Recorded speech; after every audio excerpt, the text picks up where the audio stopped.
Ainda falando das histórias, né? Teve algumas assim que foram marcantes e que muitas vezes elas fazem um sentido que a gente talvez não imagina, né? Uma simples pergunta muda todo o jogo. Certa vez, um vendedor um projetista vendedor num treinamento estava me contando que, olha, pedindo, né, qual era o caso mais assim diferente que eles fizeram de venda e tudo mais.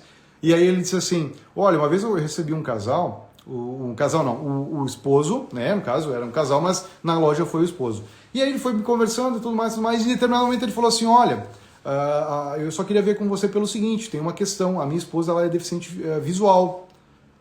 Imagina se ele não dissesse isso, ou por algum motivo isso não ficasse claro. Faz toda a diferença você fazer um projeto, né, para uma pessoa que tem uma condição especial de mobilidade ou alguma questão visual mesmo, que ela precisa ter, por exemplo, armários mais facilitados para usar, né? Muitas vezes algumas questões, o layout vai ter que ser todo ele mudado em função disso. Então, às vezes a gente se atenta apenas à cozinha, ao dormitório, às situações convencionais. Mas a gente não pede, por exemplo, olha só, você costuma receber amigos em casa? Sim, eu recebo. Legal, tá ótimo. Tá, mas e quantas vezes por semana? Na verdade, assim, é umas 2 vezes por ano. Você acha que precisa fazer uma mesa de jantar para 10 pessoas? Só porque 2 vezes por ano ele recebe 10 pessoas em casa para jantar? Talvez você vai mudar todo o layout? Não. Como é que a gente faz isso? De uma forma adequada, fazendo as perguntas adequadas e fazendo com que ele perceba que, olha, ele não precisa de uma mesa para 10 pessoas. Ele precisa de uma mesa para 6 pessoas, que é o que ele usa normalmente, e ele precisa de um apoio para mais 4 lugares. Para que aí sim eu consiga trabalhar numa bancada, para aí que eu consiga trabalhar, por exemplo, em aqueles bancos, aqueles puffs, que eu consiga realocar dentro do ambiente para tornar aquele espaço disponível para 10 pessoas. Mas não que, se ele diz que quer uma mesa de 10 lugares, você vai simplesmente pegar e anotar e levar isso como... Não, você precisa entender, né? Olha só, você utiliza...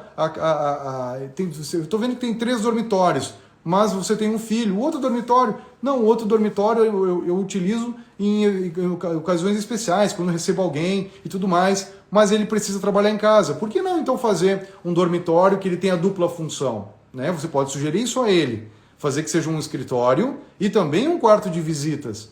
Isso vai ser muito mais interessante para as pessoas, muito mais até inclusive do que simplesmente chegar lá e colocar um quarto de visitas porque ele te disse que queria. O cliente muitas vezes ele te pede muitas coisas, ele vai te pedindo muitas coisas, mas ele não tem filtro. Nós precisamos fazer esse filtro. Nós fazemos esse filtro onde? No briefing. Quer dizer então que eu devo perder tempo fazendo briefing? Na verdade não é perder tempo, você investe tempo. Quanto mais tempo você faz elaborando um briefing bem feito, menos tempo você perde fazendo alteração. Na verdade, você nem vai precisar fazer alteração. E você mais vai ganhar fazendo um projeto que vai ser fechado na primeira apresentação. Então é muito claro que nós entendamos, né? O briefing é o que faz você mudar o jogo. Você fazer como, por exemplo, os nossos alunos do método Angeoli, que passam a fechar de primeira. Que passam a entender que, poxa vida, eu entendi que eu estava fazendo errado. Né? Eu estava fazendo de uma forma como eu fazia há 5, 10 anos, mas que não estava me dando um resultado tão interessante. Com essa virada de chave, eu posso agora chegar num outro condicionante. E o condicionante é, na medida que eu vou conversando com os clientes, eu vou fazendo perguntas-chave para ele, perguntas essas scriptadas, que eu já sei quais que eu devo fazer, e que lá ao final ele me entrega, ele me faz uma entrega líquida do que ele quer. E aí depois fica tudo muito mais fácil. Aliando o briefing, um projeto e uma apresentação de forma profissional, aí com certeza nós teremos uma ideia muito importante, muito interessante, para que você faça mais fechamentos na primeira apresentação. Então, se você é arquiteto, se você é projetista de imóveis, se você é gestor de loja, precisa revisitar a briefing. Briefing é necessariamente o que vai dizer, o que vai ser o teu espelho do projeto fechado, do projeto não vendido, do projeto com alteração, do projeto não vendido. O briefing é necessariamente aí o que nós temos, a nossa chance para poder fazer um projeto da melhor forma possível, tá bem?